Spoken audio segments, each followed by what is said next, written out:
وبارك عليه وعلى آبائه في هذه الساعة وفي كل ساعة وليا وحافظا وقائدا وناصرا ودليلا وعينا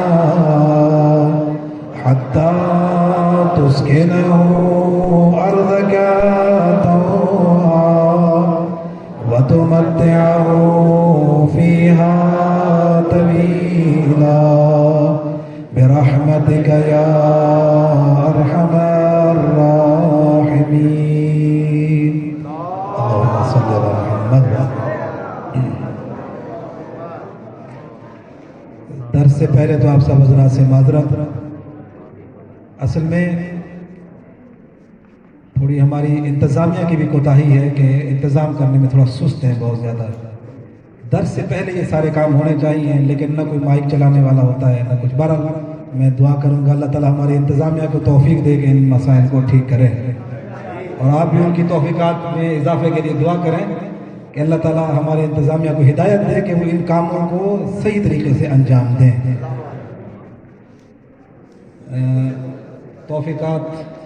توفیقات میں اضافہ کے لیے اور ان عبادات کی قبولیت کے لیے بآواز بلند در صلوات.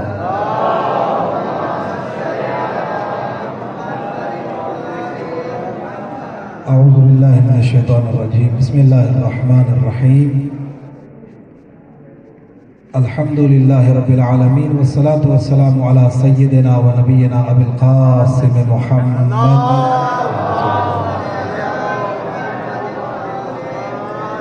وعلى آله الطيبين الأطهرين المعصومين المنتجبين الذين أذهب الله عنهم الرجس وطهرهم تطهيرا.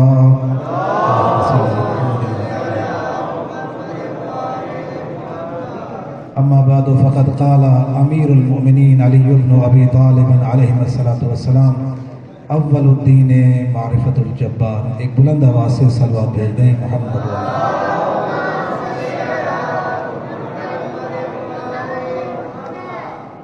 آج 7 روزہ دروس نہج البلاغہ کے سلسلے کا آج دوسرا درس ہے، اور آج کے درس کا موضوع ہے نہج البلاغہ اور معرفت خدا. نہج البلاغہ اور معرفت خدا آج کے درس کا موضوع انتخاب اس لیے کیا گیا کیونکہ جو معرفت خدا ہے وہ اسلام میں ایک بہت ہی اہم عقیدہ ہے، اور اس معرفت خدا کو اتنی زیادہ اہمیت ہے کہ اگر اسلام میں انسان داخل ہونا چاہے تو سب سے پہلے اقرار توحید ہے، اور اتنا بلند عقیدہ ہے کہ امیر المومنین علی بن ابی طالب علیہ السلام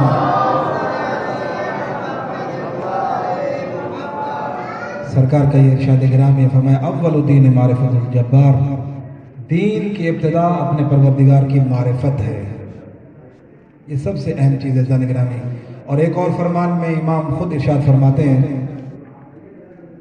کہ اللہ کی معرفت حیات النفس ہے، یعنی انسان کے نفس کی زندگی اسی میں ہے کہ اپنے رب کی معرفت حاصل کرے.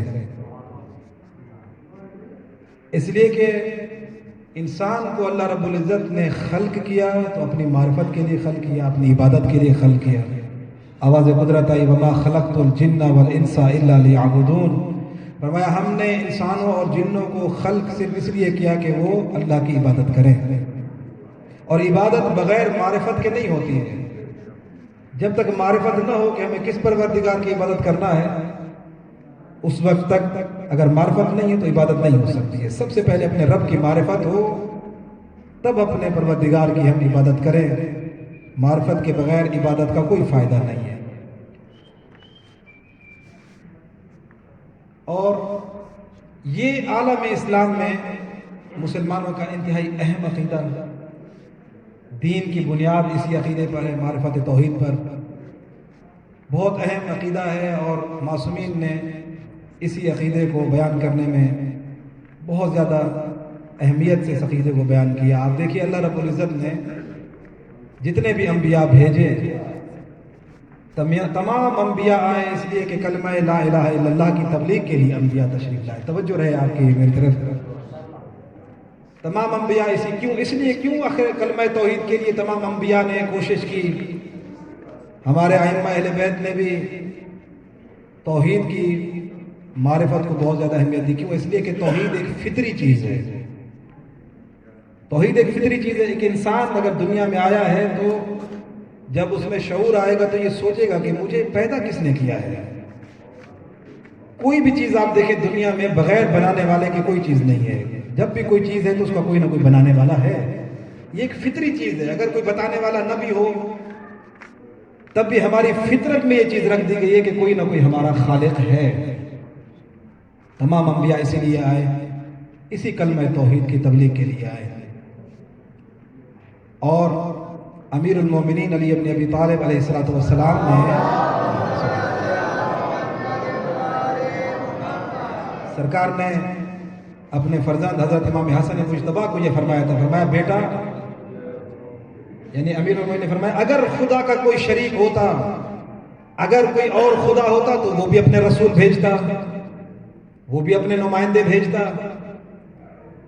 کسی اور کی طرف سے رسول نہ آنا اس بات کی دلیل ہے کہ صرف کائنات کا جو رب ہے وہ وحدہ لا شریک ہے، کوئی اس کا شریک نہیں ہے۔ فرمایا اگر کوئی اور ہوتا تو وہ بھی بھیجتا، وہ بھی چاہتا کہ مجھے پہچانا جائے، لیکن مولا کائنات فرماتے ہیں کائنات میں اللہ کے علاوہ جو اس نے نمائندے بھیجے ہم نے نہیں دیکھا کسی نے کوئی رسول بھیجے ہوں۔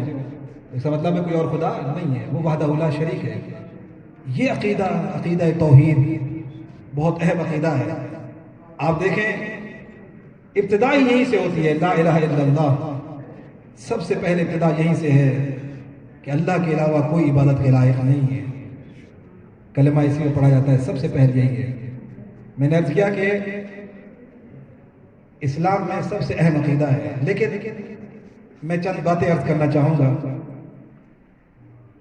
دیکھنا یہ ہے کہ توحید مسلمان تو سارے عقیدہ رکھتے ہیں، فرقے مسلمانوں میں بہت بن گئے، کوئی شیعہ ہے، کوئی سنی ہے، کوئی وہابی ہے، کوئی اہل حدیث ہے، کوئی سلفی ہے، بہت سے مسلمانوں میں فرقے بن گئے اور سب یہ مانتے ہیں کہ اللہ وحدہ لا شریک ہے، لیکن جو توحید کا ایک تصور ہے وہ سب کے پاس الگ الگ ہے۔ جو مذہب تشیع، میں اپنا عقیدہ مذہب تشیع کا عقیدہ بیان کرنے سے پہلے تھوڑا بتاؤں کہ مسلمانوں نے توحید کے بارے میں کیا عقیدہ رکھا۔ کتنے مذہب ہیں ہمارے یہاں، بہت زیادہ ہیں۔ ہم شیعوں کے علاوہ ہٹ کے اہل سنت کی طرف چلے جائیں، اہل سنت میں کئی گروہ ہیں اس توحید کے بارے میں۔ ان میں کچھ لوگ یہ کہتے ہیں، توجہ رہے، کچھ لوگ یہ کہتے ہیں کہ اللہ ہمارا رب ہے اور خدا اس دنیا میں دکھائی نہیں دے گا ان آنکھوں سے۔ کچھ مسلمانوں میں قائل ہیں کہ اللہ قیامت والے دن ہم ان آنکھوں سے اللہ کو دیکھ سکتے ہیں۔ کچھ یہ قائل ہیں، کچھ کیا قائل ہیں کہ اللہ رب العزت اسی دنیا میں بھی اس آنکھ سے دیکھا جاتا ہے۔ کچھ قائل ہیں کہ نہیں، اللہ دنیا میں نہیں دیکھا جائے گا، آخرت میں ان آنکھوں سے ہم دیکھیں گے خدا کو۔ یہ کچھ مسلمان قائل ہیں۔ اچھا، کچھ تو اس حد تک گئے جیسے وہابی ہیں۔ یہ میں وہ باتیں کر رہا ہوں، اپنی طرف سے الزام نہیں ہے، ہم کسی پہ الزام نہیں لگاتے، یہ کتابوں میں موجود ہے۔ امام ابن تیمیہ جو وہابیوں کا امام ہے، اس نے اپنی کتاب میں لکھا عقیدہ توحید کے بارے میں، کہا خدا اس دنیا میں بھی ان آنکھوں سے دیکھا جا سکتا ہے اور آخرت میں بھی ان آنکھوں سے خدا کو دیکھ سکتے ہیں۔ اور اس نے ایک بات لکھی، کہا کہ جو اللہ ہے، یعنی امام ابن تیمیہ وہابیوں کا جو امام ہے، اس نے لکھا کہ اللہ جسم رکھتا ہے، اللہ جسم رکھتا ہے، لیکن دو چیزیں اس کے پاس نہیں ہیں، ایک داڑھی نہیں ہے، دوسری شرمگاہ اس کے پاس نہیں ہے، باقی ہے ہماری طرح، اور ہر روز رات میں اترتا ہے وہ زمین پہ۔ یہ امام ابن تیمیہ کا نظریہ ہے توحید کے بارے میں۔ اب آپ دیکھیے خدا کے بارے میں مسلمانوں کا عقیدہ کیا ہے۔ مسلمانوں میں بعض فرقے ہماری طرح ہے، ہر رات زمین میں اترتا ہے، خدا ہے وہ ہمارا۔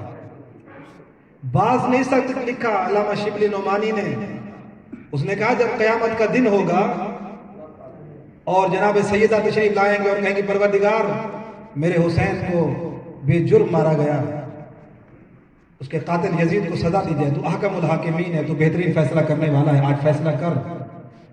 تو کہا جب فیصلے کا وقت ہوگا تو یزید دوڑتا ہوا آئے گا، خدا کی کرسی کے نیچے چھپ جائے گا اور کہے گا تو ارحم الراحمین ہے، تو مجھے معاف کر دے، تو ارحم الراحمین ہے، تو مجھے معاف کر دے۔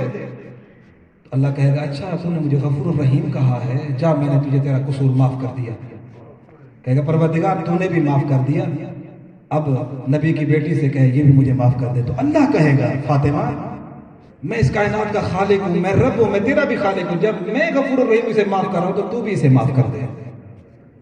دیکھ رہے ہیں مسلمانوں کا عقیدہ، یزید کو بخشوایا جا رہا ہے۔ اب انہوں نے یہ نہیں دیکھا کہ یزید کو بخشوانے کے چکر میں انہوں نے اپنا خدا کیسا بنا دیا، کرسی پہ بٹھا دیا۔ یہ مسلمانوں کا عقیدہ، کچھ مسلمانوں کا۔ اچھا اس پہ پھر عقیدہ یہ بھی ہے کہ جب اللہ رب العزت جہنمیوں کو جہنم میں ڈال دے گا، اللہ جب جہنمیوں کو جہنم میں ڈال دے گا تو کہے گا پروردگار، اللہ کہے گا ہاں بتا، کہے گا حل میں مزید، ابھی کچھ اور ہے تو دے، میرا پیٹ نہیں بھرا ابھی تک۔ تو اللہ اپنی ٹانگ جہنم میں رکھ دے گا، تو جہنم کہے گا مجھے تیری عزت کی قسم اب مجھے اور کچھ نہیں چاہیے، اب میرا پیٹ بھر گیا۔ مخلوق بھی جہنم میں معاذاللہ اور خالق بھی جہنم میں۔ مخلوق بھی جل رہی ہے، ان کا خالق بھی جل رہا ہے۔ یہ توحید ہے، عقیدہ توحید۔ دیکھیں مسلمانوں کا عقیدہ توحید یہ ہے۔ امام ابو حنیفہ امام اہل سنت حنفی مذہب، میں نے کیا نا ہم اپنی طرف سے کوئی بات الزام کی بات نہیں کر رہے، ہمارے اوپر الزام لگائے جاتے ہیں بہت سارے، لیکن الحمدللہ آج جو سوشل میڈیا کا دور ہے، جو ملاؤں نے ہمارے اوپر الزامات لگائے تھے، آج ہر کوئی گھر میں بیٹھ کر دیکھ رہا ہے حقیقت کیا ہے۔ ملا نے یہ چاہا کہ مجلسوں پہ پابندیاں، ہمارے بچے مجلس میں نہ جائیں حرام ہے، ماتم میں نہ جائیں حرام ہے، شیعہ تو یہ کرتے ہیں وہ کرتے ہیں فلاں کرتے ہیں۔ اب جتنا انہوں نے علی کے ذکر سے دور کیا، اہل بیت کے ذکر سے انہوں نے دور کیا، اب اس دور میں ترقی یہ ہے، اس دور کی خوبصورتی ایک یہ بھی ہے کہ وہ ملا جو مجلس میں آنے سے روکتا تھا، اب اس کے گھر میں موبائل ہے، جب بھی گھر میں جاتا ہے اس کے گھر میں علی علی ہو رہا ہے۔ اب مجلس اس کے گھر میں لگی ہے، اب اگر وہ کیسے روکے گا؟ اب وہ دور گیا کہ الزامات لگا کے جھوٹے یہ کہہ دینا کہ شیعوں کا یہ عقیدہ ہے فلاں، نہیں، آج وہ دور نہیں رہا۔ اب یہ چیزیں نہیں چلیں گی، اب لوگ حقیقت کے قریب ہو رہے ہیں، اب لوگ جاننا چاہتے ہیں، اب وہ جہالت کا دور ختم ہو گیا۔ تو بہت ساروں نے عقیدہ توحید کے بارے میں ایسی ایسی باتیں لکھی کتابوں میں اپنی، یہ عقیدہ توحید ہے۔ اب آپ بتائیں جن کا عقیدہ توحید یہ ہو۔ امام ابو حنیفہ نے ایک دن کہہ رہے ہیں کہ یہ عجیب بات ہے، کہتے ہیں اللہ ہے لیکن نظر نہیں آتا۔ واقعہ تفصیل سے مجھے پورا نہیں پڑھنا، میں صرف چونکہ بات ہو رہی ہے معرفت توحید کی۔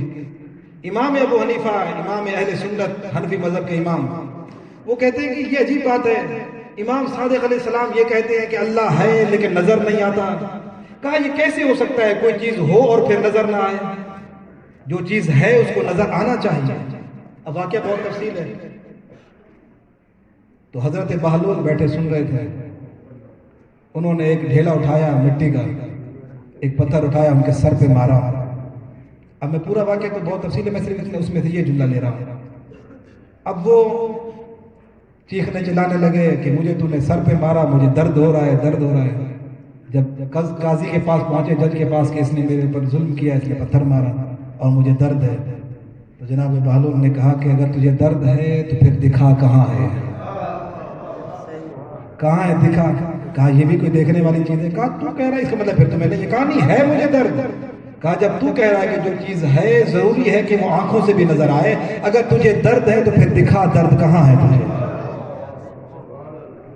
اس لیے کہ بہلول نے کیوں؟ اس لیے کہ امام صادق کے شاگرد تھے، انہوں نے معصومین کے پاس پڑھا ہوا تھا۔ تو عزیزان گرامی عرض یہ ہے کہ یہ مسلمانوں نے عقیدہ توحید رکھا اس طرح کے، اور بعض لوگ یہ کہا خیری و شرری من اللہ تعالیٰ، اچھائی بھی اللہ کی طرف سے ہے، برائی بھی اللہ کی طرف سے ہوتی ہے، اپنے آپ کو بچایا۔ بعض نے یہ بھی کہا کہ اگر کائنات میں کوئی ظلم بھی ہو رہا ہے تو اللہ کی طرف سے ہو رہا ہے، نا انصافیہ ہو رہی ہے تو خدا کی طرف، وہ چاہے تو روک سکتا ہے۔ تو معاذ اللہ ظلم کی نسبت خدا کی طرف دینا. آپ دیکھیں ہمیں کیوں کہا جاتا ہے عدلیہ, ہم عدل کے کیوں قائل ہیں؟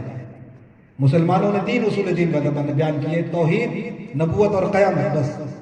لیکن جو مذہب تشیع والے ہیں, اہل بیت کے چاہنے والے, انہوں نے کہا کہ نہیں, توحید کے بعد عدل بھی ہے, عدل کے بعد نبوت ہے, پھر امامت اور قیامت. تو ہم عدل اور امامت کے قائل ہیں. یہ 2 اصول ہمارے اور اضافی ہیں. میں بچوں کے لیے عرض کر رہا ہوں, وجہ کیا ہے؟ کیا وہ خدا کو عادل نہیں مانتے؟ نہیں مانتے ہیں خدا کو, وہ بھی عادل, لیکن ان کا یہ ایک نظریہ ہے. یہ نظریہ ہم نے, آپ آج یاد رکھیں کہ ہم عدل کو کیوں الگ عقیدہ مانتے ہیں. وہ بھی تو قرآن کی آیتیں پڑھتے ہیں, قرآن میں ہے کہ اللہ ظلم نہیں کرتا, وہ بھی مانتے ہیں اللہ ظلم نہیں کرتا, لیکن پھر وہ اپنے اصول دین میں عدل کو خاص حیثیت کیوں نہیں دیتے جس طرح ہم شیعہ دیتے ہیں؟ کیوں؟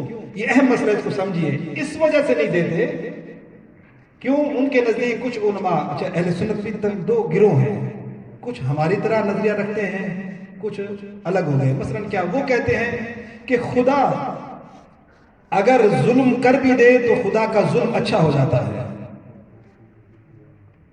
خدا اگر جھوٹ بولے, معاذ اللہ خدا جھوٹ بول سکتا ہے, اگر خدا بولے تو وہ جھوٹ ہی رہتا ہے, وہ گناہ نہیں ہے. لیکن ہمارا نظریہ کیا ہے جو مذہب اہل بیت سے؟ ہمارا نظریہ کہ نہیں, ہم اہل بیت نے دیا کہ ظلم کبھی ہے, خدا کبھی ظلم کرے گا نہیں. وہ کہتے نہیں اگر خدا ظلم کرے تو ظلم اچھا بن جائے گا. ہمارے ائمہ نے بتایا خدا کبھی جھوٹ بول ہی نہیں سکتا ہے. انہوں نے کہا کہ نہیں, اگر خدا جھوٹ بولنا چاہے تو بول سکتا ہے. ہم کہتے ہیں نہیں, یہ عدل کے خلاف ہے. وہ کہتے ہیں خدا کسی ظالم کو بھی حکمران بنا دے, ہمارے اوپر حاکم بنا دے. ہم کہتے ہیں نہیں, خدا اس کو بنائے گا جو گناہوں سے پاک ہو. ایسا رہبر ہونا چاہیے جو عیب سے پاک ہو. تو یعنی وہ یہ کہتے ہیں کہ اگر اللہ بھی ظلم کرے, اللہ بھی برائیاں معاذ اللہ سے سرزد ہوں, تو پھر وہ برائی نہیں رہتی ہے. اب وہ اس چیز کے بھی قائل ہیں. مثلا اگر اللہ چاہے کسی جہنمی کو جنت بھیج دے, کافر ہو, بد کردار ہو, کبھی خدا کی عبادت نہ کی ہو, اس کو جنت میں بھیج دے, اور کسی نمازی کو, موحد کو, جس نے ساری زندگی خدا کے کہنا مانا ہو, خدا اس کو جہنم میں بھیج دے. خدا یہ کام کر سکتا ہے, خدا قادر ہے. ہم کہتے ہیں بے شک خدا قادر ہے, لیکن خدا ایسا کرے گا نہیں. وہ کہتے ہیں خدا ایسا کر سکتا ہے. خدا نیک سے نیک بندے کو جو جنت کا حقدار ہو, خدا اس کو اٹھا کے جہنم میں ڈال دے. اللہ ایسا کر سکتا ہے. ہم کہتے ہیں کہ اللہ قادر ہے, لیکن جو معصومین نے بتایا خدا ایسا کبھی کرے گا نہیں. کیوں؟ اگر ایسا کرے گا تو یہ ظلم ہو جائے گا, اور خدا ظلم سے پاک ہے. ہم اس لیے لفظ عدل رکھتے ہیں. وہ کہتے ہیں نہیں, خدا جو کر دے, چاہے نا انصافی بھی ہو ظاہری طور پہ, اگر خدا کرے گا تو وہ انصاف ہو جائے گا, ظلم اچھا ہو جائے گا. نہیں, ہم کہتے نہیں, ظلم برا ہے, چاہے کوئی بھی کرے. تو معاذ اللہ خدا کی ذات اس سے بلند ہے کہ وہ ظلم کرے کسی پہ, اسی لیے ہم عدل کے قائل ہیں. تو یہ مسلمانوں کا عقیدہ توحید تھا. اور آئیے ہم اپنا عقیدہ توحید پڑھیں جو ہمیں معصومین نے دیا ہے, جو عقیدہ ہمیں در اہل بیت سے ملا ہے. یقین رکھیے بہت خوش قسمت ہیں اہل بیت کے چاہنے والے کہ عقیدہ توحید بھی ہمیں در اہل بیت سے ملا, عقیدہ نبوت بھی ہمیں یہاں سے ملا, عقیدہ امامت بھی ہمیں یہاں سے ملا, عقیدہ قیامت بھی ہمیں یہاں سے ملا, عقیدہ عدل بھی ہمیں یہاں سے ملا ہے.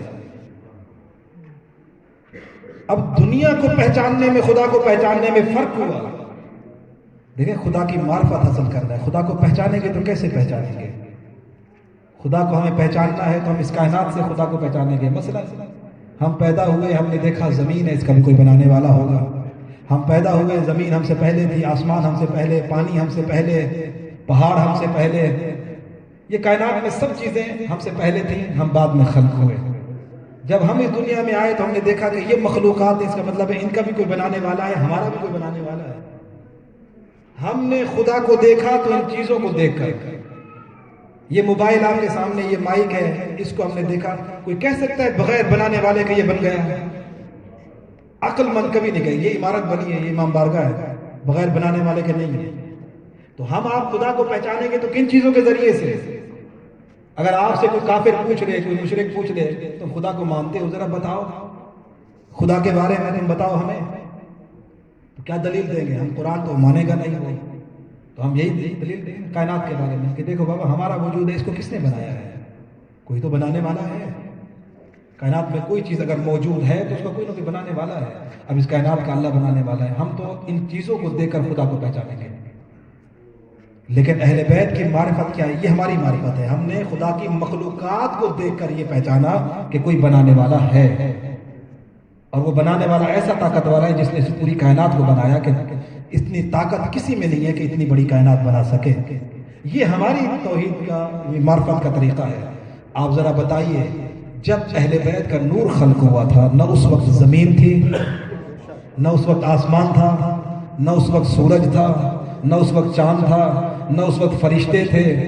تو بتائیں، اللہ نے سب سے پہلے جن کے نور کو خلق کیا وہ محمد و آل محمد کا نور تھا.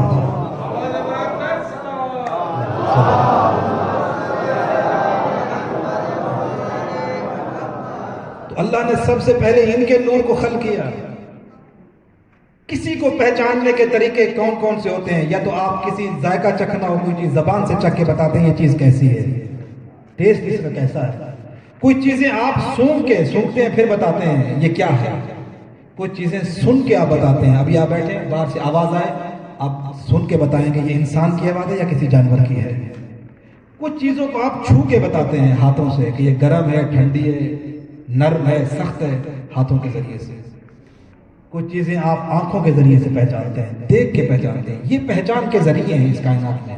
آنکھوں کے ذریعے چیزوں کو پہچانا جاتا ہے، ناک کے ذریعے چیزوں کو پہچانا جاتا ہے، زبان کے ذریعے چیزوں کو پہچانا جاتا ہے، ہاتھ سے چھو کے پہچانا جاتا ہے، اور کانوں کے ذریعے آواز سن کے پہچانا جاتا ہے. آپ بتائیں، ہم اگر خدا کو پہچاننا چاہیں، ہمارے پاس طریقے یہ، ان کے علاوہ اور کوئی طریقہ نہیں ہے کسی چیز کو پہچاننے کے لیے. لیکن ہم خدا کو ان چیزوں سے پہچان سکتے ہیں. خدا کوئی ایسی چیز نہیں ہے کہ جس کو ہم سن کے بتائیں کہ خدا ایسا ہے، چک کے بتائیں. ایسی بھی خدا کی کوئی چیز ہی نہیں ہے. سن کے بھی نہیں ہے، کبھی آواز ہم نے سنی نہیں ہے خدا کی کہ ہم کہیں گے یہ اللہ کی آواز ہے. تو جو طریقے اللہ نے ہمیں چیزوں کو پہچاننے کے دیے، ان چیزوں کے ذریعے ہم اللہ کو نہیں پہچان سکتے. ہم اتنے عاجز ہیں. تو پھر خدا کو پہچانے تو کیسے پہچانے؟ اس کی معرفت کیسے حاصل کریں؟ اگر کسی اور کے پاس جاتے ہیں تو توحید کا آپ نے دیکھا حاصل کیا کیا انہوں نے، جو عقیدہ توحید مسلمانوں نے بیان کیا. آپ بتائیں، جن کا خدا ایسا ہو. بعض لوگوں نے لکھا خدا کرسی پہ بیٹھا ہوگا اور اس کی کرسی آوازیں دے رہی ہوگی، جی جی کی آوازیں دے رہی ہوگی. یعنی یہ کیا طریقہ ہے؟ یہ توحید ہے؟ اب ہم نے در اہل بیت سے توحید لی ہے، اور ہمارا عقیدہ ہم کائنات کی چیزوں کو دیکھ کر خدا کو پہچانیں گے. لیکن جب اہل بیت خلق ہوئے تھے تو کائنات میں کوئی نہ تھا. یا محمد تھا یا محمود تھا، یا اعلیٰ تھا یا علی تھا، یا فاطر السماوات تھا یا فاطمہ تھی، اور کائنات میں کوئی نہ تھا. اللہ نے سب سے پہلے ان کے نور کو خلق کیا. اب بتائیں، کائنات میں اگر ان سے پہلے سورج ہوتا تو یہ سورج کو دیکھ کے بتاتے کہ یہ بھی مخلوق ہے، ان کا بھی کوئی خالق ہے. نہیں، کائنات میں تو کوئی چیز نہ تھی، یا یہ تھے یا خدا تھا. اسی لیے امام زین العابدین نے جملہ فرمایا، پروردگار میں نے تجھ کو تجھی سے پہچانا ہے. یعنی میں نے تجھے ان چیزوں سے، کائنات سے نہیں پہچانا، میں نے تجھ کو تجھی سے پہچانا ہے. یہ معرفت اہل بیت کی ہے، بلند معرفت ہے. کہا جب اللہ نے فرشتوں کو خلق کیا تھا نا، فرشتے، تو فرشتوں نے جب دیکھا ایک نور نظر آ رہا ہے، فرشتوں نے سمجھا یہ اتنا عظیم نور ہے، شاید یہ ہمارا خالق ہے. تو معصومین کہتے ہیں فرشتے ہماری تسبیح کرنا شروع کر دی فرشتوں نے کہ یہ رب ہے. کہا جب ہم نے دیکھا کہ فرشتے تو ہمیں خدا سمجھ رہے ہیں، ہم نے تسبیح کرنا شروع کر دی. فرشتوں نے دیکھا کہ یہ ہمارے خدا نہیں ہے، جن کی تسبیح یہ کر رہے ہیں وہ ہمارا خالق ہے. تو معصومین نے فرمایا اگر ہم نہ ہوتے تو خدا کی عبادت نہ ہوتی. کہا ہم نے فرشتوں کو تسبیح خدا کا طریقہ سکھایا. کہا ہم نے تسبیح خدا کا طریقہ، ہم نے عبادت خدا کا طریقہ فرشتوں کو سمجھایا. تو واحد ذریعہ اگر توحید کو سمجھنا ہے تو پھر در اہل بیت میں آنا پڑے گا. اگر کسی اور طرف جائیں گے تو پھر ظالم خدا کو ماننا پڑے گا معاذ اللہ. جسم رکھنے والا خدا. امیر المومنین نے فرمایا کہ خدا جسم نہیں رکھتا ہے. یہ مذہب تشیع کی یہ امتیاز، جیسا عقیدہ توحید شیعان اہل بیت کے پاس ہے، ایسا عقیدہ توحید کسی کے پاس نہیں ہے. مضبوط عقیدہ توحید. اگر کسی نے عقیدہ توحید رکھ بھی لیا اگر اپنا بنا کے، لیکن جب وہ خدا کے نمائندوں پہ آتے ہیں، جب وہ یہ دیکھتے ہیں کہ کائنات میں اس کائنات کو چلائے گا کون، اس کائنات کا نظام کون، حکومت، تب وہ کیا ہے ایک ظالم کے بھی قائل ہو جاتے ہیں. وہ کہتے ہیں کوئی حرج نہیں ہے، اگر ساتھ مل کر اگر کوئی کسی کو امام بنانا چاہے تو بنا سکتا ہے. یہ دیکھیں نا، اگر عقیدہ توحید صحیح نہ ہو تو پھر یہ برائیاں آتی ہیں. لوگوں نے کیا کہا کہا کہ کائنات کا اللہ چاہے تو جس کو بنانا چاہے، کہا اللہ نے یہ ہمیں اختیار دیا ہے کہ ہم اپنا کسی کو امام بنا دیں، کسی کو خلیفہ بنا دیں۔ لوگوں نے مل کر اپنی مرضی سے خلیفہ بنائے، لیکن جن کو لوگوں نے بنایا، دیکھیں نا، ہم کہتے ہیں کہ نہیں، اللہ عادل ہے، جسے وہ بنائے گا وہ بھی عادل ہوگا۔ اللہ گناہوں سے پاک ہے، جسے وہ بنائے گا وہ بھی گناہوں سے پاک ہونا چاہیے۔ لیکن کچھ مسلمان کہتے ہیں نہیں، اگر کوئی ظالم بھی حکومت کرے تو اس کی اطاعت واجب ہو جاتی ہے۔ کیوں؟ اس لیے کہ عقیدہ توحید ہی غلط ہے ان کا۔ تو جو عقیدہ توحید آپ کو اور ہمیں نصیب ہوا، ایسا عقیدہ توحید کسی کے پاس نہیں ہے۔ امیر المومنین نے بہت کچھ خدا کے بارے میں، نہج البلاغہ آپ پڑھیے، علماء نے لکھا، علماء اہل سنت نے کہا اگر عقیدہ توحید مضبوط کرنا چاہتے ہو تو یہ نہ دیکھو کہ علی شیعوں کے امام ہیں، پھر علی کی کتاب پڑھو، نہج البلاغہ، تب آپ کا عقیدہ توحید بلند ہوگا۔ جتنا انسان کا عقیدہ توحید بلند ہوتا جائے گا اتنی عبادت کا ثواب بڑھتا جائے گا۔ اب آپ ذرا پوچھئے کہ کیا ضرورت ہے عقیدہ توحید کے لیے؟ اصول کافی میں ایک واقعہ لکھا گیا، ہمارے مذہب کی بڑی مشہور کتاب ہے۔ آپ دیکھیں عقیدہ توحید مضبوط کریں، ہم اپنا چھوٹا بھی عمل کریں گے، اگر میرا خدا پہ جتنا زیادہ یقین ہوگا نا، میرے عمل کا ثواب اتنا بلند ہو جائے گا۔ اب آپ ذرا بتائیں، جیسی 2 رکعت ہم پڑھتے ہیں کیا ویسی امام پڑھتے ہیں 2 رکعت؟ نہیں۔ زور کی 4 رکعت ہم بھی پڑھتے ہیں، زور کی 4 رکعت امام بھی پڑھتے ہیں، لیکن کیا ثواب برابر ہے ہمارے؟ کبھی کوئی معاذ اللہ ہم کہہ نہیں سکتے۔ جو ہماری نمازیں ہیں وہ امام کے نزدیک گناہ ہے، وہ کیونکہ ان کی معرفت کچھ اور ہے، ہم نے خدا کو کچھ اور طریقے سے سمجھا ہوا ہے، ہماری اتنی معرفت نہیں ہے۔ تو یہ فرق ہے درجات۔ ایسا فرق کیوں ہے؟ جو نمازیں ایک مجتہد پڑھ رہا ہے، نائب امام پڑھ رہا ہے، اور کچھ نمازیں ہم بھی وہی نمازیں پڑھ رہے ہیں، ہمارا ثواب برابر نہیں ہے۔ جو نمازیں ہم پڑھ رہے ہیں، جو مالک اشتر نے پڑھی ہیں، برابر کبھی نہیں ہو سکتی ہیں۔ جو ہمارے یاسر نے پڑھی کبھی نہیں، پھر جو امیر المومنین نے نمازیں پڑھی ہیں خدا کی، وہ کبھی نہیں ہو سکتی۔ ہم آپ نماز پڑھتے ہیں تو ہمیں دنیا کے خیالات آتے ہیں، ہمارے ذہنوں میں کچھ چیزیں ایسی ہوتی ہیں، نماز پڑھیں گے تو یاد آ جائیں گے، اب آگے پیچھے یاد نہیں آتی۔ نماز پڑھ رہے ہیں، اس سے ادھار لینا ہے، اس سے یہ کرنا ہے، اس سے وہ کرنا ہے، یا نماز جلدی ہوتی ہے کہ نکل کے بس جائیں فلاں جگہ جانا ہے۔ لیکن فرق کیا ہے کہ نماز ہم بھی پڑھ رہے ہیں، لیکن وہی نماز امیر المومنین بھی پڑھ رہے ہیں۔ لیکن فرق اتنا کیوں ہے کہ جب امیر المومنین کے پیر میں جب تیر لگا اور طبیب تیر کھینچنے کے لیے آیا تو تیر چونکہ جسم میں پیوست تھا، تیر نکلا نہیں، امام کو تکلیف ہوئی بہت۔ تو طبیب نے امام حسن سے کہا مولا اگر یہ تیر نہ نکالا گیا تو تکلیف اور بڑھ جائے گی، نقصان ہو سکتا ہے۔ امام نے فرمایا تھوڑا انتظار کرو۔ کہا جب میرے بابا مصلی پر عبادت خدا میں مشغول ہوں تب تیر نکال لے آئے۔ علی جب مصلی عبادت پہ آئے، طبیب نے تیر نکالا، طبیب کہتے ہیں میں حیران رہ گیا، علی کے پیر میں لرزش نہیں آئی۔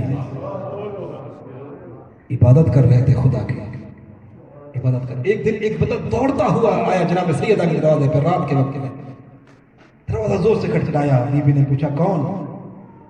کہا بیوی بہت بری خبر لے کر آیا ہوں۔ کہا کیا ہوا؟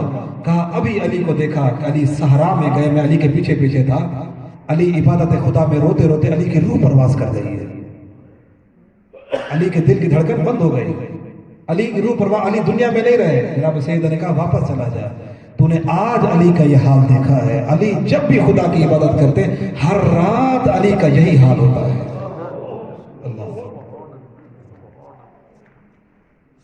رسول خدا کو جب بھی نماز کے لیے دیکھتے تھے نا عبادت کے وقت جسم کانپتا تھا۔ انبیاء کا سردار، گناہوں سے پاک، معصوم نبی، افضل الانبیاء، جسم کانپ رہا ہے۔ لوگ پوچھتے تھے یا نبی اللہ وجہ کیا ہے؟ جسم کیوں کانپ رہا ہے آپ کا؟ عبادت کے۔ کہا تجھے نہیں معلوم میں کتنے بڑے بادشاہ کی حاضری میں جا رہا ہوں؟ وجہ کیا ہے کہ ہماری اور آپ کی نمازوں میں وہ خلوص کیوں نہیں ہے، وہ چیزیں کیوں نہیں ہیں آپ کے ہمارے؟ نماز تو معراج مومن ہے۔ کیوں؟ اس لیے کہ ہمارا خدا پہ وہ یقین نہیں ہے۔ اگر خدا پہ یقین ہو، جیسے میں نے عرض کیا نا، عبادت کا ثواب بڑھ جاتا ہے۔ 2 رکعت ہم بھی پڑھیں، 2 رکعت امام بھی پڑھ رہے ہیں، لیکن ثواب برابر نہیں ہے۔ اور اسی لیے کہا کہ ایک شک کرنے والا انسان ہے، جاہل انسان ہے، وہ عبادت کرتا رہے، اور عالم اگر سویا رہے تو اس کی نیند اس جاہل کی، شک کرنے والے کی عبادت سے افضل ہے۔ ایسا نہیں ہے کہ عالم اپنی عبادت چھوڑی، مستحب نماز ہے۔ ایک جاہل اور شکی انسان جس کی توحید پہ اتنا یقین نہیں ہے، وہ ساری رات کھڑے ہو کر نمازیں پڑھ رہا ہے، اور ایک عالم سو رہا ہے۔ کہا اس لیے اس کی نیند افضل ہے کیونکہ وہ یقین کی نیند سویا ہوا ہے، اس کو خدا پہ یقین ہے، اس کا عقیدہ توحید بلند ہے، تو عقیدہ توحید بلند کیجیے اپنا. ہم اگر عقیدہ توحید بلند کریں گے تب جا کر ہمیں ہماری باتوں کا ثواب بڑھے گا. ایک جنگ سے لوگ واپس آئے، سیدھا رسول اللہ کے پاس گئے صحابی مولا علی کی شکایت کرنے کے لیے. شکایت کیا تھی پتہ ہے؟ کہا کہ یا رسول اللہ ہم نے دیکھا علی ہمارے ساتھ گئے یا سفر پہ گئے تھے. کہا ہم نے دیکھا کہ علی جتنے دن سفر میں رہے نماز میں ہر رکعت میں سورہ الحمد کے بعد سورہ توحید پڑھتے تھے. علی نے کوئی اور سورت پڑھی نہیں. مولا علی کی شکایت کر رہے تھے. کہا کہ علی نے کوئی اور سورت پڑھی نہیں، بس یہ سورہ توحید ہی پڑھتے رہے ہر وقت. نبی نے کہا اچھا علی کو بلاتے ہیں. یا علی یہ شکایت لے کر آئے کہ آپ ہر نماز میں ہر رکعت میں سورہ الحمد کے بعد سورہ توحید پڑھتے تھے. یا علی کو وجہ بتائیں کیا وجہ ہے. کہا یا رسول اللہ مجھے اپنے پروردگار سے عشق ہے، مجھے اپنے رب سے عشق ہے. اللہ اکبر. یہ ہمارے معصومین کی منزل ہے. امام زین العابدین کو سید الساجدین کہا جاتا ہے. آپ نے اژدہا کا واقعہ دیکھا، یعنی یہ عقیدہ توحید کی بلندی ہے معصومین کی. جیسے خدا کو انہوں نے پہچانا ایسے کسی نے نہیں پہچانا ہے. سب کچھ کربلا میں قربان کر دیا، سب کچھ نہیں بچا. اللہ اکبر. مہمان بھی مارے گئے، اصحاب مارے گئے، جوانان بنی ہاشم مارے گئے. علی اکبر جیسا ہم شکل پیغمبر بھی قربان ہو گیا. علی اصغر جیسا شش ماہا بھی گلے میں تیر لگ گیا. کھڑے ہیں سرکار سید الشہداء ذوالجناب، آخری وقت ہے اور ایک جملہ کہا پروردگار میں نے پوری دنیا تیری محبت میں چھوڑ دی ہے. اللہ میں نے سب کچھ تیری راہ میں قربان کر دیا، تو میرے اوپر راضی ہو جا. اتنا کچھ قربان کر کے پھر بھی دیکھیں خدا پہ یقین کتنا ہے. اور جب یزید نے کہا تھا جناب زینب سلام اللہ علیہ سے کہ دیکھ اللہ نے تیرے ساتھ کربلا میں تیرے ساتھ کیا کیا، تیرے خاندان کے ساتھ تیرے بھائی کے ساتھ کیا کیا، آپ کا تو کچھ بچا ہی نہیں ہے، دیکھو خدا نے آپ کے ساتھ کیا کیا. اللہ اکبر. علی کی بیٹی تھی، قید میں تھی، لیکن ایک جملہ کہا اس نے، سمجھے ایک جوڑا ایک جملہ اس نے کیا کہا کہ خدا نے دیکھو تیرے ساتھ کیا کیا ہے، تیرے خاندان کے ساتھ کیا ہوا، آپ کے ساتھ سارے مارے گئے. بی بی نے ایک جملہ کہا ما رأیت الا جمیلا، میں نے صرف اور صرف خوبصورتی دیکھی ہے، میں نے اس پروردگار کا خوبصورت عمل دیکھا ہے، میں نے کچھ نہیں دیکھا. یہ جو کچھ بھی ہوا ہے اس میں کوئی شکوہ نہیں کریں گے ہم اہل بیت. اور اسی لیے کہا کہ علماء لکھتے ہیں کہ اگر کربلا میں اہل بیت نہ ہوتے، ان کا یہ صبر نہ ہوتا تو دنیا خدا کی منکر ہو جاتی. خدا پہ یقین، اہل بیت نے خدا پہ یقین کا طریقہ بتایا کہ اللہ پہ یقین رکھیے. کوئی بھی کام عقیدہ توحید اتنا بلند ہونا چاہیے، عزیزان گرامی اتنا بلند ہونا چاہیے کہ ہم آج درس میں آئے ہیں تو ہماری نیت کیسی ہونی چاہیے. ہم نے نماز پڑھی تو نیت کیسی ہونی چاہیے، میں نے کسی غریب کی مدد کی تو نیت کیسی ہونی چاہیے. میں اگر تنہائی میں کھڑے ہو کر نماز پڑھ رہا ہوں مجھے یہ پرواہ نہیں ہونی چاہیے مجھے دیکھنے والا کوئی نہیں ہے، کیوں؟ پتہ چلنا چاہیے میں نمازی ہوں. نہیں، یہ خدا پہ عقیدہ پھر انسان کا کمزور ہے. رہبر معظم میں یہ جملہ کہا جو ہمارے بسیجی ہے نا، بسیجی تربیت ایسی کی، کہا جو ہمارا بسیجی ہوگا نا، کہا وہ تنہائی میں نماز پڑھا اسے یہ فکر نہیں ہے کہ مجھے کوئی دیکھ رہا یا نہیں دیکھ رہا. وہ تنہائی میں گوشے میں گھر کے تنہائی میں اندھیرے میں کھڑے ہو کر عبادت کر رہا ہے، اسے یہ فکر نہیں ہے مجھے کوئی دیکھنے والا نہیں ہے، اسے یہ اطمینان ہے کہ مجھے وہ دیکھ رہا ہے جسے میری نماز قبول کرنا ہے. ضروری نہیں ہے کہ میں لوگوں کو بتاؤں کہ میں غریبوں کو صدقے دیتا ہوں، میں اپنا عمل بتاؤں. وہ جیسے کوئی بندہ بیٹھا نے کہا جی یہ ماشاءاللہ بہت اچھے آدمی ہیں، وقت پہ نماز پہ آتے ہیں، تہجد پڑھتے ہیں. تو اس نے بولا، اس نے کہا مجھے روزہ بھی ہے، یعنی بتا رہا ہے کہ اگر پتہ نہیں ہے تو مجھے یہ بھی عمل کو ظاہر نہیں کرنا. ہمیں نہیں ہے ضرورت کہ ہم اپنا عمل لوگوں کے سامنے رکھیں. نہیں. من عرف نفسہ فقد عرف ربہ، جس نے خود کو پہچان لیا اس نے اپنے رب کو پہچان لیا. پریشان ہونے کی ضرورت نہیں کون سی چیز پڑھیں، یہ پڑھیں وہ پڑھیں، نہیں، اپنے پروردگار اپنے نفس کو دیکھیں. اسی لیے امیر نے فرمایا اتزعم انک جرم صغیر، اے انسان تو یہ تصور کرتا ہے کہ تو ایک چھوٹا سا جسم ہے. فرمایا نہیں، وَلَقَدْ انْتَوَىٰ فِيكَ الْعَالَمُ الْأَكْبَرُ، کہ اللہ نے تیرے جسم میں ایک بہت بڑی کائنات رکھ دی ہے. خدا کو پہچاننا ہے تو ہم اپنے جسم میں دیکھیں. اللہ کو پہچاننے کا بہترین ذریعہ انسان کا اپنا وجود ہے. اسی کے ذریعے انسان خود کو تو پہچانے. ذرا بیٹھ کے تھوڑی دیر کے لیے سوچئے رات میں کہ یہ ہاتھ اس نے کیسے عطا کیا ہے، یہ زبان کیسی عطا کی. دنیا جتنی ترقی کر چکی ہے، دنیا بہت ترقی کر چکی ہے، لیکن آپ بتائیں اتنی ترقی کرنے کے باوجود لیکن جیسا خون خدا بنا رہا ہے ایسے دنیا آج تک خون نہیں بنا سکی۔ دوڑ رہے ہیں لوگ خون مل جائے جی، کیوں؟ آپ تو بہت ترقی کر چکے ہیں، دنیا بہت ترقی کر چکی، لیکن جیسی آنکھ خدا نے بنائی ہے دنیا ویسی آنکھ نہیں بنا سکی۔ اچھا دنیا ترقی تو بہت کر چکی ہے، دنیا دل بنا دیتی، دل لگا دیے جاتے اور انسان جیتا۔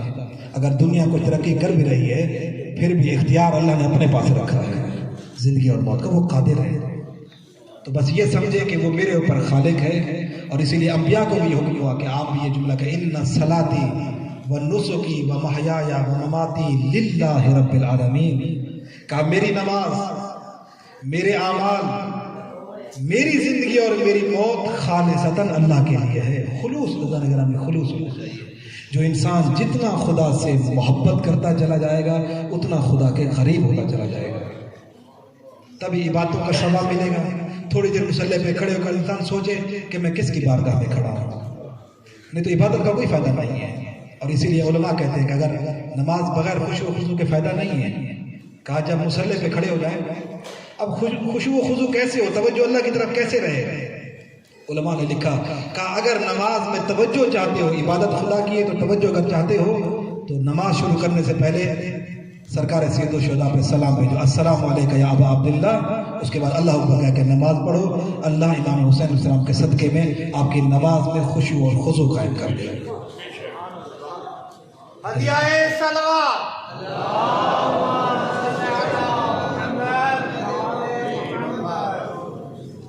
تو جیسا عقیدہ توحید اہل تشیع کے پاس ہے ایسا عقیدہ توحید کسی کے پاس نہیں ہے، لیکن خدا کی معرفت حاصل کریں ہم لوگ انشاءاللہ۔ آپ کو جب کتاب ملے اس کتاب کو پڑھنا ضرور ہے، اس کو اب آپ کے اوپر کوئی عذر کوئی بہانہ نہیں چلے گا قیامت والے دن۔ اب آپ کو کتابیں بھی ملیں گی انشاءاللہ۔ اب مولا کائنات کا پڑھیں، خطبہ پڑھیں۔ مولا کائنات کو یہی دکھ تھا اپنی زندگی میں کہ مجھ علی سے اس علم کو لینے والا کوئی نہیں ملا۔ رو رو کر کہتے تھے کوفے والوں کہ میں تمہارا مہربان امام نہیں ہوں، فرماتے تھے کوئی اس علم کو لینے والا کوئی نہیں ہے۔ امیر المومنین علم کی باتیں کرتے تھے، کہتے تھے مجھ سے زمین نہیں آسمان کے راستے پوچھو، میں علی تمہیں آسمان کے راستے بتاؤں۔ علی نے اس وقت بتایا تھا جب دنیا کو معلوم نہیں تھا، آج دنیا سمجھیے کہ آسمانوں میں بھی راستے ہوتے ہیں، جہاز راستوں پہ چلتے ہیں آسمان۔ علی نے اس وقت کہا تھا کہ آسمانوں میں راستے ہیں، ابھی دنیا وہاں نہیں پہنچی تھی۔ امیر المومنین نے اس وقت بتایا آؤ مجھ سے پوچھ لو۔ ایک بدبخت درمیان میں کھڑا ہو گیا، کہا علی سلونی کا دعویٰ کر رہے ہیں، آپ یہ بتا سکتے ہیں میرے سر اور داڑھی میں کتنے بال ہیں؟ اس طرح کے جاہل لوگ تھے۔ مولانا نے کہا میں بتا تو دوں گا تیری داڑھی میں اور سر میں کتنے بال ہیں، لیکن فیصلہ کون کرے گا؟ تو فیصلہ کر سکتا ہے، میں تجھے بتا دوں لیکن فیصلہ کون کرے گا؟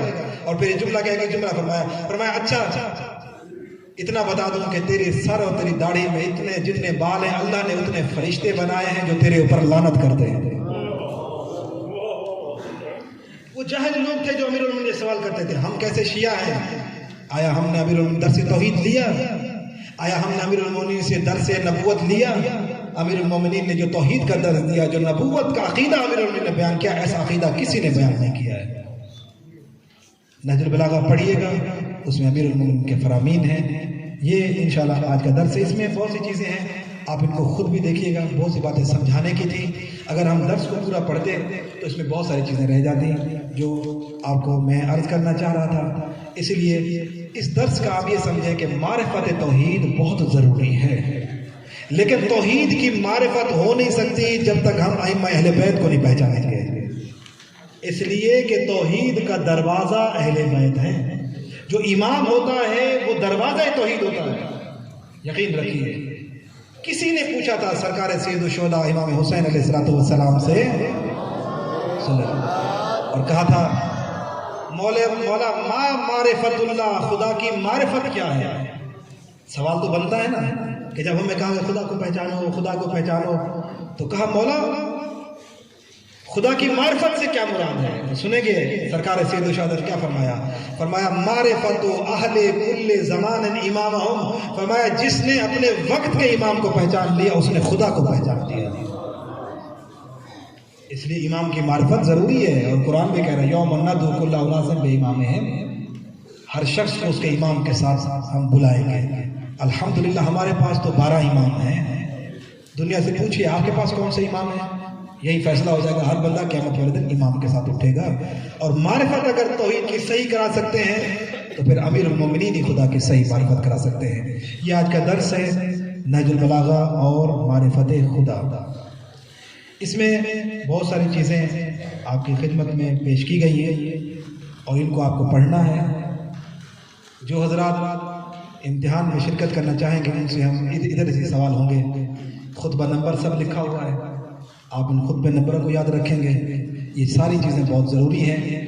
عقیدہ توحید میں امیر المومنین نے ایک جملہ فرمایا, آپ ذرا نیچے آئیں گے, آخری تقریباً 4 لائنیں چھوڑ کے اوپر 5ویں میں کہ پروردگار میری احتیاج تجھ سے وابستہ, یعنی میں تیرا محتاج ہوں, میں تیرا محتاج ہوں.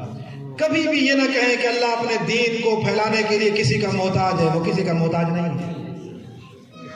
امام زین العابدین نے یہ جملہ فرمایا اللہ جب مخلوق بنا رہا تھا اس وقت بھی وہ محتاج نہیں تھا, اور جب اس نے مخلوق بنا دیے اب بھی اپنی مخلوق کا محتاج نہیں ہے. خدا کی توحید میں جتنی معرفت ہو جائے کبھی شکوہ انسان نہ کرے. اللہ قرآن میں کہتا ہے وما قدر اللہ حق قدرے, خود پروردگار کہہ رہا ہے لوگوں نے اللہ کی قدر نہیں کی ہے. خود کہہ رہا ہے لوگوں نے میری قدر نہیں کی ہے. اللہ کہتا ہے بہت سے مومن ایسے ہیں جو مشرک ہیں. قرآن میں وما یؤمن اکثرهم الا وهم مشرکون, اللہ خود قرآن میں کہہ رہا ہے اکثر مومن مشرک ہیں. پناہ بخدا اکثر مومن مشرک کیسے؟ اب میں آپ کو چند ایک مثالیں دوں گا, پتہ چلے گا معذرہ کہیں ہم ان چیزوں میں مبتلا تو نہیں ہے. مثال کے طور پہ آج تو بارش نہیں ہونی چاہیے تھی, آج تو بارش کا کوئی دن نہیں تھا. یعنی اس کا مطلب ہے ہم خدا کو مشورہ دے رہے ہیں کہ یہ کام نہیں ہونا چاہیے تھا. پروردگار میرا جوان بیٹا مر گیا, تو نے میرا گھر دیکھا تھا, اس کو تو نہیں مرنا چاہیے تھا ابھی. یہ شرک ہے, یہ خدا کے کاموں میں آپ دخل اندازی نہیں کر سکتے. آج تو یہ نہیں ہونا چاہیے تھا, آج وہ نہیں ہونا چاہیے تھا. مشکلات تھوڑی سی آگئی, شکوہ کرنا شروع کر دیا. سارا عذاب میرے لیے, ساری مصیبتیں پروردگار تو مجھے دیتا ہے. نہیں, شکوہ زبان پہ نہ ہو. مصیبتیں آئیں, پریشانیاں آئیں, صبر کرے. مرتبہ اس کا بلند ہے جو کیا کرے, صبر کرے. مشکلات اللہ آزماتا ہے. اپنے انبیاء کو خدا نے دیکھیں کتنی آزمائش ہے, کیا ان کے گناہ تھے؟ گناہ نہیں تھے, لیکن خدا کبھی کبھار ان کو آزماتا ہے, صبر دیکھتا ہے ان کا. اور جس کا صبر بلند ہوتا چلا جائے پھر اللہ کے قریب بھی ہے. اور آواز قدرت ہے ان اللہ مع الصابرین, میں اللہ صبر کرنے والوں کے ساتھ ہوں. شکوہ زبان پہ نہ آئے. تکلیفوں پہ تکلیفیں بڑھتی جا رہی ہیں, شکوہ نہ آئے بلکہ شکر پہ شکر بڑھتا چلا جائے. جو رزق ملے خدا کا شکر ادا کرے, حلال رزق مانگے خدا سے. اور ہم اللہ کے محتاج ہیں, وہ ہمارا محتاج نہیں ہے. ہم اللہ کے ہر چیزیں محتاج ہیں, ہر چیز میں. میں سانس لے رہا ہوں, ان سانسوں میں بھی خدا کا محتاج ہوں. یہ میری سانس جو آ رہی ہے, جو باہر جا رہی ہے, یہ اللہ کی اجازت سے ہو رہی ہے. آپ کتنے ایسے لوگ دیکھتے ہیں کہ جو لوگ سوئے ہوئے موت میں چلے جاتے ہیں. حدیث میں قرآن بھی کہتا ہے, قرآن کی آیت ہے کہ یہ نیند جو ہے اس کو موت اصغر کہا گیا, چھوٹی موت ہے. آپ جب ہم سوتے ہیں نا تو ہماری روح ہمارے جسم میں نہیں رہتی ہے, ہماری روح اللہ کی طرف چلی جاتی ہے. پھر جب ہم اٹھنے لگتے ہیں روح ہماری واپس, قرآن یہ کہہ رہا ہے روح واپس آ جاتی ہے. اللہ کہتے ہیں پھر میری مرضی, میں جس کی روح کو واپس بھیج دوں, جس کی روح کو میں روک لوں, پھر وہ اٹھ نہیں سکتا ہے.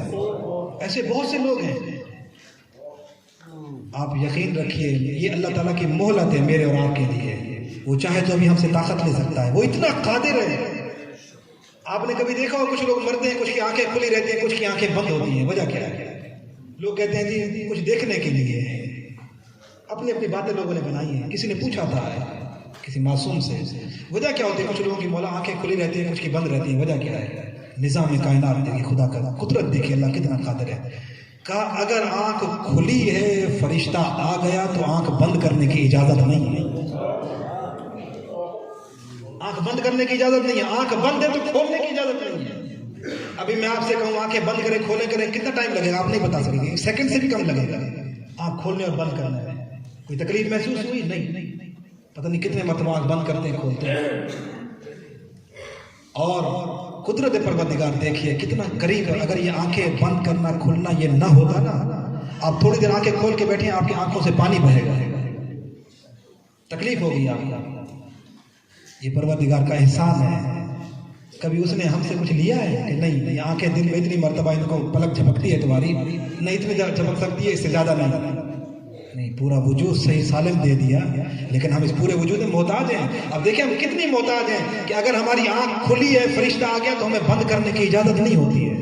ہم تو اتنے محتاج ہیں، ہم اتنے کمزور ہیں اپنے پروردگار کے سامنے. پھر اس کی عبادت سے منہ کیوں موڑے؟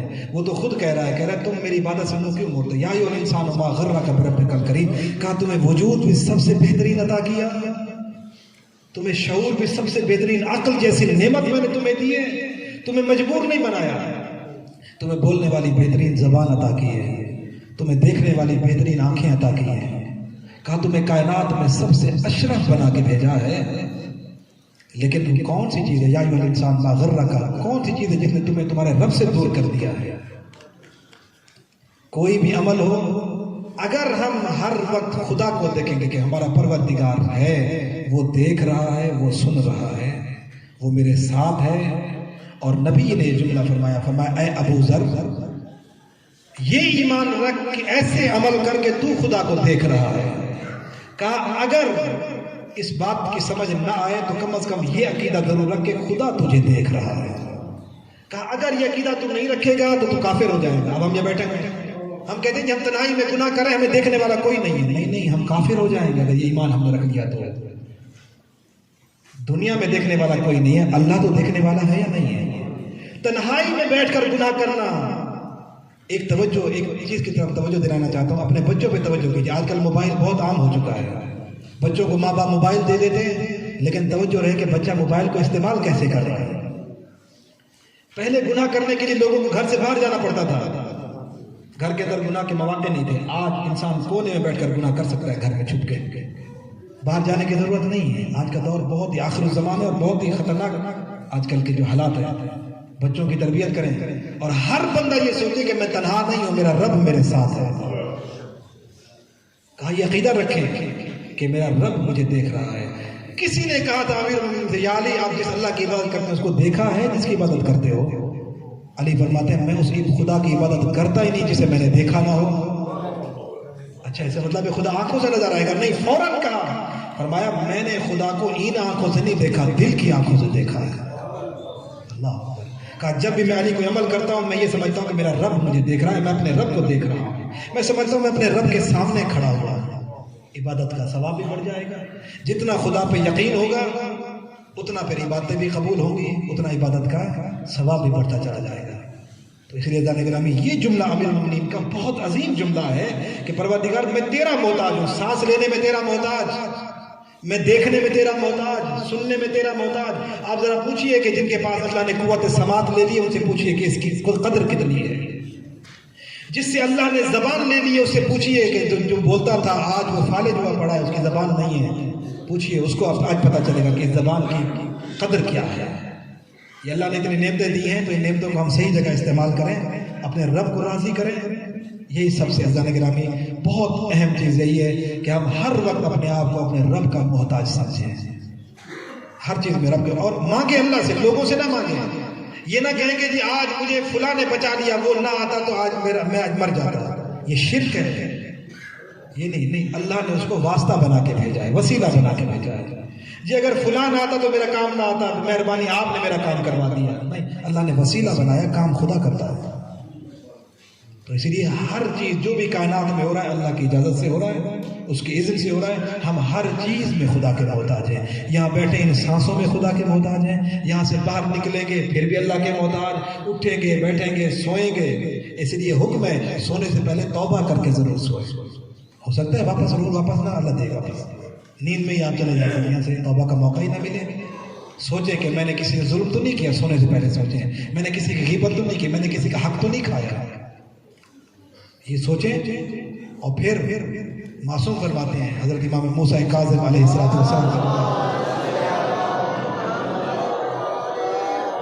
فرمایا سونے کے وقت اپنا حساب کرو، دیکھو کہ میں نے کتنے گناہ کیے آج. اگر گناہ ہے تو اللہ سے معافی مانگ کے سو جاؤ. اور اگر نیکیاں کی ہیں ماشاءاللہ آج میں نے یہ گناہ نہیں کیا، یہ نہیں کیا، یہ گناہ چھوڑ گیا، یہ نیکیاں میں نے کی ہیں، تو مولا فرماتا ہے پھر خدا کا شکر ادا کرا اور کو پروردگار تو مجھے مزید نیک عمل کرنے کی توفیق عطا فرما۔ تو یہ ہے ہم اس دنیا میں بے فائدہ نہیں بھیجے گئے، توحید کو سمجھنا ہے تو یہ سمجھیے کہ اللہ نے ہمیں اس کائنات میں بے مقصد نہیں بھیجا ہے۔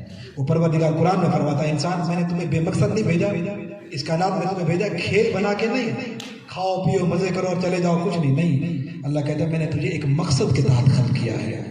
کہا میں نے پوری کائنات کو تیرے لیے خلق کیا اور تجھے اپنے لیے خلق کیا ہے۔ عقل جیسی نعمت عطا کی ہے۔ آپ نے جانور کو دیکھا ہے، جب جانور گھر سے نکلے اس کو یہ پتہ نہیں ہے کہ مجھے یہ چیز کھانی ہے یا نہیں کھانی، یہ میرے مالک کی ہے یا کس کی ہے، حلال حرام کو اسے پتہ نہیں ہوتا، لیکن اللہ نے یہ شعور انسان کو عقل دی ہے، حلال و حرام میں فرق کرے گا۔ لیکن اگر انسان گھر سے نکلے حرام رزق کمائے، حلال کی پہچان ہی نہ ہو، آپ بتائیں اس میں اور حیوان میں فرق کیا رہے گا؟ حلال رزق کمائیں، حلال رزق کھائیں، انشاءاللہ باتیں آگے اور آئیں گی۔ درس کا ٹائم بس ختم ہونے والا ہے، آج 15 منٹ اس میں لگ گئے، درست کرنے میں انشاءاللہ کل یہ چیز نہیں ہوگی، درس ہم پورے ٹائم پہ شروع کر دیں گے۔ عقیدہ توحید میں جو سب سے اہم چیز ہے انشاءاللہ یہ درس آپ کے پاس موجود ہے، اس میں بہت پیاری پیاری باتیں دوسرے صفحے پہ چل جائیں، امیر المومنین نے بہت ہی خوبصورت باتیں کی ہیں۔ اہل سنت نے بھی، اس میں آپ پہلے صفحے پہ پڑھیں گے، اہل سنت کے عالم نے بھی کہا کہ اتنا بلند عقیدہ توحید رکھنے والا علی جیسا ہم نے کسی کو دیکھا نہیں ہے کائنات میں، تو ہم کیوں نہ مولا علی سے عقیدہ لیں، امیر المومنین کے فرامین کو پڑھیں، بہت پیارے پیارے فرامین ہیں، نجم البلاغہ کو پڑھیے گا انشاءاللہ۔ اب اس میں آگے جا کر امیر المومنین نے خدا کے رزق کے بارے میں بھی کچھ باتیں کی اور ربوبیت کے بارے میں بھی اور خدا کے موت و حیات کے بارے میں بھی باتیں کی ہیں۔ کافی باتیں میں آپ کی خدمت میں عرض کر چکا ہوں۔ یہ یقین رکھیے کہ ہمارا رازق اللہ ہے، یہ شیعوں کا عقیدہ ہے، ہمارا خالق بھی اللہ ہے، ہمارا رب بھی اللہ ہے، ہمارا رازق بھی اللہ ہے، رزق بھی وہی دیتا ہے، موت بھی وہی دیتا ہے، حیات بھی وہی دیتا ہے، پیدا بھی وہی کرتا ہے۔ ہاں رزق ملتا بھی اہل بیت کے صدقے میں ہے، حیات ملتی بھی ان کے صدقے میں ہے، کائنات کا نظام بھی ان کے صدقے میں چل رہا ہے، مالک اللہ ان چیزوں کا، لیکن سب چیزیں مل ان کے صدقے میں رہی ہیں۔ امام خمینی نے ایک جملہ کہا اپنی کتاب مصباح الہدایت والخلافہ میں، امام خمینی نے جملہ لکھا، کہا کہ مالک اللہ ہے ہر چیز کا، لیکن کہا اس نے امام زمانہ کو اتنی طاقت دے رکھی ہے، اتنی طاقت دے رکھی ہے کیونکہ وہ اللہ کے بنائے ہوئے امام ہیں اس کائنات میں امام کا حکم چلتا ہے، کہا اللہ نے ان کو اتنی طاقت دی ہے، امام خمینی کے جملے مصباح الہدایت والخلافہ میں، کہا اللہ نے امام وقت کو، امام زمانہ کو اتنی طاقت دی ہے، وہ جس کا رزق چاہے بڑھا دے، جس کا رزق چاہے گھٹا دے، جس کی زندگی چاہے بڑھا دے، جس کی زندگی چاہے گھٹا دے۔ یہ ہر سال شب قدر میں تقدیر نازل ہوتی ہے، اللہ تعالیٰ مقدر لکھتا ہے ہر شخص کا، لیکن وہ تقدیر جاری نہیں ہوتی جب تک امام زمانہ کے دستخط نہ ہو۔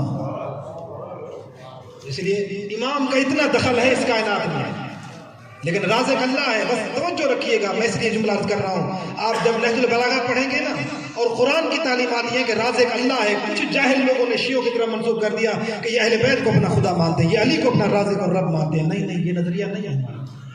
ہم تو نماز میں کہتے ہیں الحمدللہ رب العالمین، حمد اس پروردگار کی جو عالمین کا رب ہے۔ ہم نہیں کہتے کہ رزق ہمیں اہل بیت دیتے ہیں، ہم نہیں کہتے کہ خلق انہوں نے کیا ہے، ہم یہ کہتے ہیں کہ کائنات خلق ان کے صدقے میں ہوئی ہے، رزق ان کے صدقے میں ملتا ہے، کائنات آج بھی اگر باقی ہے تو اہل بیت کے صدقے میں باقی ہے۔ اگر یہ نہ ہوتے تو اللہ کائنات کو خلق نہ کرتا، اگر یہ نہ ہوتے تو کسی کو رزق نہ ملتا۔ یہ عقیدہ رکھیے، یہ بلندی ہے۔ اور اگر ہمیں خدا سے کچھ لینا ہے تو بھی ان کے صدقے میں لینا ہے۔ وسیلہ امام نے فرمایا، چوتھے امام فرمایا پروردگار نے ہمیں وسیلہ بنا کے اس کائنات میں بھیجا ہے، لیکن اللہ نے ہمیں وسیلہ بنایا ہے، پھر بھی اللہ ہمارا محتاج نہیں ہے اس کائنات میں کہ اللہ نے ان کو وسیلہ بنایا خدا محتاج ہو، کہا نہیں، خود معصوم فرماتے ہیں اللہ نے ہمیں وسیلہ بنایا کائنات میں، لیکن وسیلہ بنا کے پھر بھی وہ ہمارا محتاج نہیں ہے۔ بس یہ یقین رکھیے اللہ کے علاوہ کائنات میں جو بھی ہے وہ اللہ کا محتاج ہے، وہ کسی کا محتاج نہیں ہے، وہ سب کو عطا کرتا ہے۔ اہل بیت کو یہ ساری طاقتیں کائنات میں جو چاہیں امیر المومنین کر سکتے ہیں۔ آپ نے دیکھا سورج کو پلٹا لیا، یہ اختیار دیا اللہ نے۔ ہمارے نبی نے چاند کے 2 ٹکڑے کر دیے، اس سے اتنے معجزات ہیں بہت زیادہ یہ اللہ نے ان کو اختیار دیا، اللہ نے طاقت دی ہے. تو لہٰذا بس یہ عقیدہ توحید بلند رکھیں کہ اس کائنات کو سب کچھ عطا کرنے والا اللہ ہے، وہی ہمارا خالق ہے، وہی ہمارا رازق ہے. آخری جملے ذرا تھوڑا ربوبیت کے بارے میں ذرا ایک دو جملے پڑھ لیتے ہیں. امیر المومنین کے ارشاد گرامی ربوبیت کے بارے میں جنگ صفین کی طرف جاتے ہوئے دعا میں ارشاد فرمایا. جب جنگ صفین میں جا رہے تھے نا تو اس وقت امام نے ایک جملہ فرمایا اور فرمایا کہ اے اللہ، اے اس بلند آسمان اور تھمی ہوئی فضا کے پروردگار جسے تو نے شب و روز کے سر چھپانے، چاند اور سورج کے گردش کرنے اور چلنے اور پھرنے والے ستاروں کی آمد و رفت کی جگہ بنایا ہے، اور جس میں بسنے والا فرشتوں کا وہ گروہ بنایا ہے جو تیری عبادت سے اکتاتا نہیں. اے اس زمین کے پروردگار جسے تو نے انسانوں کی قیام گاہ اور حشرات الارض اور چوپاؤں اور لاتعداد دیکھی اور اندیکھی مخلوق کے چلنے پھرنے کا مقام قرار دیا ہے. اے مضبوط پہاڑوں کے پروردگار جنہیں تو نے زمین کے لیے میخ اور مخلوقات کے لیے زندگی کا سہارا بنا دیا. خطبہ نمبر 169 میں امام نے چند جملے میں، چند دعا کے جملے میں کتنی بڑی توحید کی باتیں بتا دی ہیں. یعنی بتا رہے کہ پوری کائنات کا، زمین و آسمان کا، ساری کائنات کا رب کون ہے؟ اللہ پروردگار عالم ہے، وہ اس کائنات کا رب ہے. اور آخر میں یہ جملہ ہے موت و حیات کا مالک امام علیہ السلام نے اس میں جملہ ارشاد فرمایا، یہ مولا فرمایا اس نے زندگی کی مختلف مدتیں مقرر کی ہیں.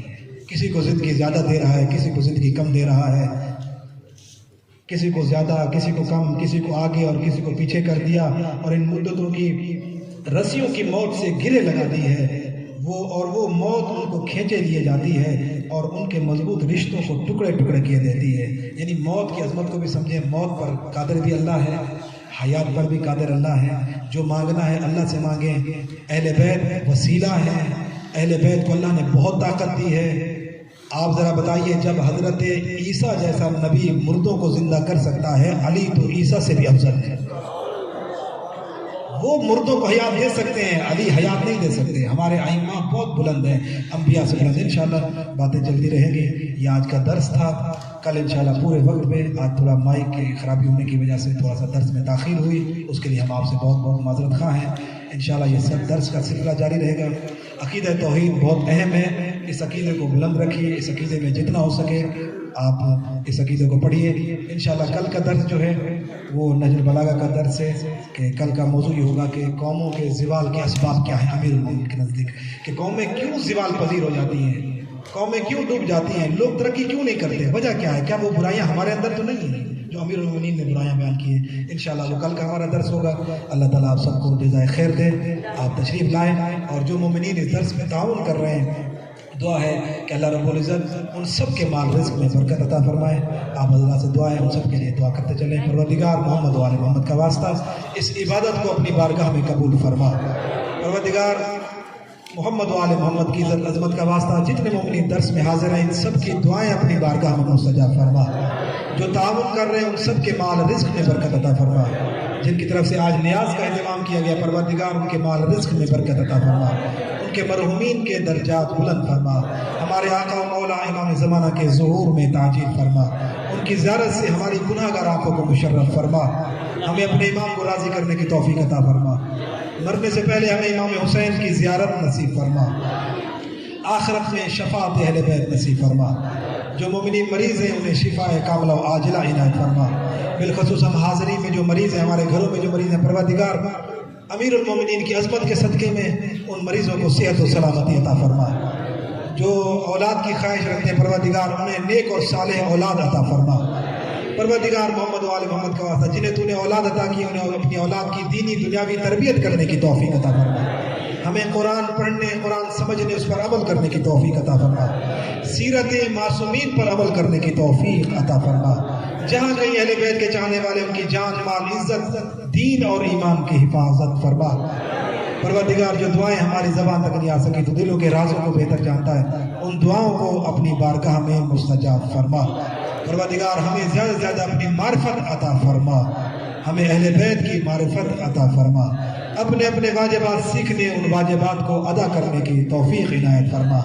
ہمارے بچوں کو، ہمارے جوانوں کو، ہمارے بوڑھوں کو نمازیں پڑھنے کی توفیق عطا فرما. اپنے اپنے واجبات صحیح معنوں میں ادا کرنے کی توفیق عطا فرما.